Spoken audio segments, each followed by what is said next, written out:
Nashville has a huge need for transportation solutions, as you know, but are the people who need transportation the most being overlooked? Over the past couple of months, a handful of disabled people in Nashville have contacted Fox 17 to complain. Our Dennis Ferrier investigates their claims about the MTA service for those who can't drive themselves.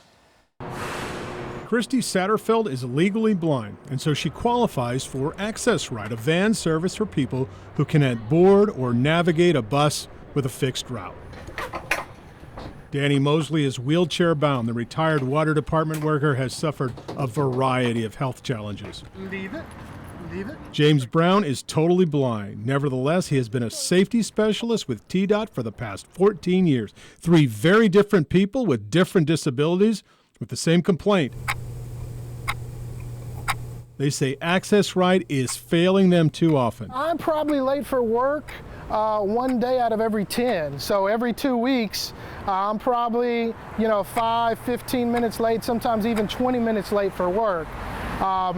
And so, as for a person with the disability, in the blindness community, probably around 70% of blind people are unemployed.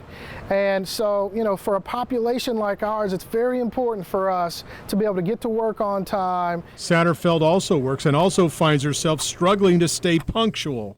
I've spent probably $100 or so in the last couple of months or so for Lyft because it didn't show up, and I don't have the money to do that.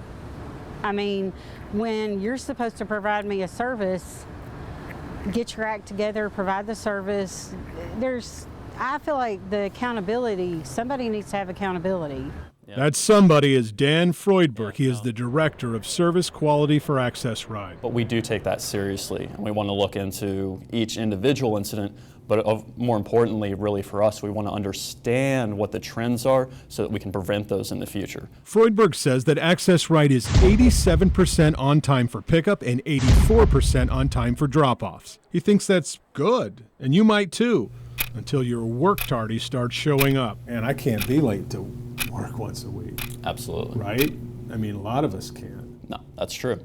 And so, and when you look at, for example, if we're at about 87%, we feel like we're doing a bit better than that. But of course, there may be individuals that their particular trips are later more often than the average. That MTA figure of 87% is certainly challenged by KRISTY Satterfeld, who says her ride is late more like once a week. So we're on the van, and sadly the driver had to be late because of the scheduling situation. In fact, we asked her to tape a cell phone video every time Access Ride is late. My MTA ride didn't show up. We have 8 of them. We're now, hitting 30 minutes over the window. In the past 2 months. And they're running a little late. She said her driver said he had 3 pickups at 2:30 in all different parts of town. And that's just, you and I both know that's impossible. Right. And so we have heard that too, and that was actually one of the things that caused us to look at our mapping parameters really closely. What we found was that because our software thought that you could get from one part of the town to the next in maybe 5 or 6 minutes, that it was being a little bit too aggressive in scheduling those trips. Freudberg says Access Ride is constantly trying to be better, that they're mapping routes differently because of traffic. They now have GPS on vans to more easily audit efficiency. They're also about to launch online booking instead of phone booking. He says Access Ride is providing about 1,500 rides a day, and that it is challenging to keep everyone on time. And by the way, on time for Access Ride is not what you think. If I call and ask for a ride at 2, they aren't late until 2:31. They allow themselves a 30-minute window. 30 minutes is a cushion. Yes, there is that is some degree of leeway that we have, but one of the reasons that we have that 30-minute window is because we're not necessarily just going to pick up that individual and then drop them off. If we were just doing pick up, drop off, with one individual at a time, then yeah, I would say that a 30-minute window would be a fairly large cushion. Danny Mosley says it's all stressful if you have a doctor's appointment with a doctor who won't see you if you're 30 minutes late. A lot of doctors' offices want to charge you a no-show fee of $25. And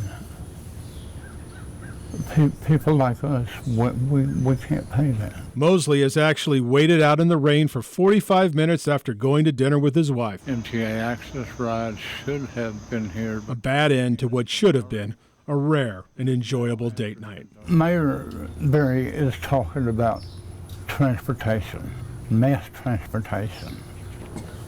Well, people in my situation, we would like to be included in that mass transportation. I mean, don't forget us. I mean, because we're people too, and we have to go places. We need to go places, and we want to go places. So don't forget us. MTA Access Ride promises to address these complaints. We will be watching with some help on the ground. Dennis Ferrier, Fox 17 News.